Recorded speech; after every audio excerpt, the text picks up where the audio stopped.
Assalamualaikum warahmatullahi wabarakatuh. Let me introduce myself. My name is Madi Wiranti Medita with ID study number A1M220008. Now, on this video, I will explain about the social media. And how are you guys? Are you okay? Social media is a fantastic way to get people to express themselves. Whether it be via a Facebook status, writing on walls, Twitter update, photos you share, these are all extensions of you and your personality. They help portray your interests, your views, and help show people who you are. They offer a platform for you to be yourself, to be creative, to be who you want to be, and most importantly, have an audience for all of this. Unlike in the real world, where social etiquette and manners can sometimes seem restrictive and limiting, people feel they have a greater sense of freedom of expression and or of speech when using online networks.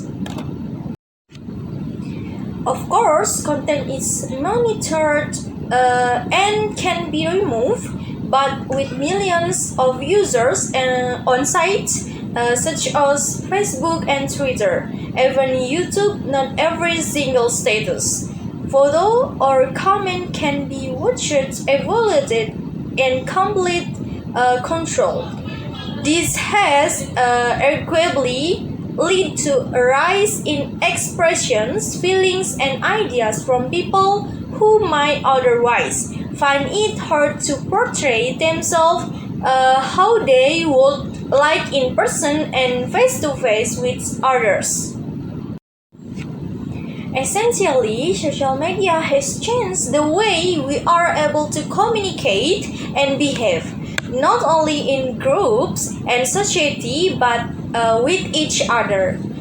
The good weight are the possible consequence of this newfound, or at least newly perceived freedom of expression.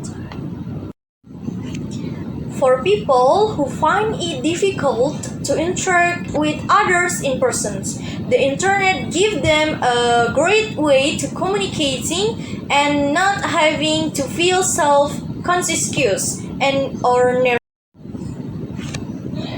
Everyone has the right to say what they think and feel, and so this is a good way for those less confident to make their stand.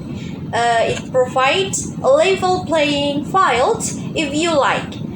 When someone feels happy and comfortable, they can express themselves more eloquently and possibly even gain themselves a wide audience, which they may otherwise have found difficult to achieve. Why stand in front of hundreds of people and talk if you find that hurt when you can sit at home behind a screen and write about your topic and still get the audience? Whether it is personal or business, such as marketing, you can get your news and views out there.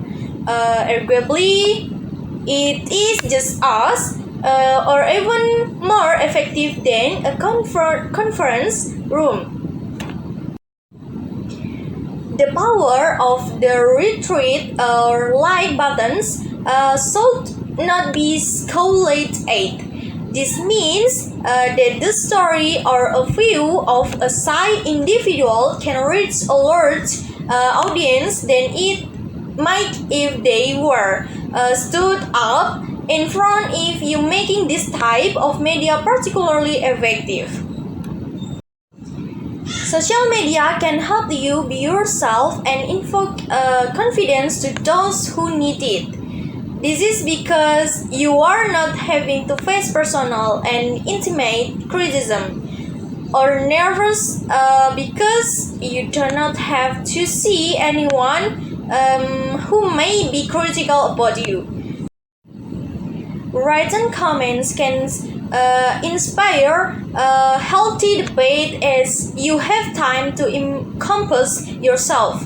Whereas people criticizing you in person can be difficult, cause you to panic and cause you to be defensive. Everyone deserves first to have confidence in themselves and their belief. And networking can help inspire and educate people in this. Debate this level of freedoms thus has its drawbacks. People with more fundamental or perhaps morally questionable views than your average you can cause stress and discomfort. Now, people have the right, the belief in what they want, but when they express this more extreme views or attack other people, that offense can be taken and problems begin. For example, the man behind the recent attacks in Norway used Twitter to send out his views on the world before they carried out the attacks. Maybe more regulations is needed to help police more extreme views. A Twitter account attributed to the suspects has also emerged but it only has one post, which is a quote from philosopher John Stuart Mill. One person with a belief is equal to the force of 100,000 who have only interests. Courtesy of BBC News Online. Maybe stricter online control and regulations would help alert the authorities in some cases. There is no way to know, and it's a very gray area to cover. They may not even be a right or wrong answer to these questions.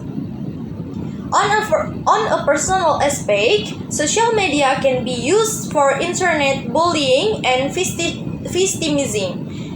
It gives people the opportunity to upset and gossip 24/7. Online bullying is a serious problem and should not be overlooked or dismissed. The victims of bullying at schools, for example, like to go home and escape, not sight into their computer to be faced with more endless hurtful words. A rock and a hard place, social media is a gift. It can be used to make or break a business. It can also make or break a person. The truth is the moral problems about freedom and expression in real life can now be applied to the virtual world. Whether we like it or not, or even agree with it, it's liberal enough to be good for people to express themselves and find themselves. It's also liberal enough to provide a soapbox for less appropriate belief. Okay, I think that's all for material from me, and thank you for watching.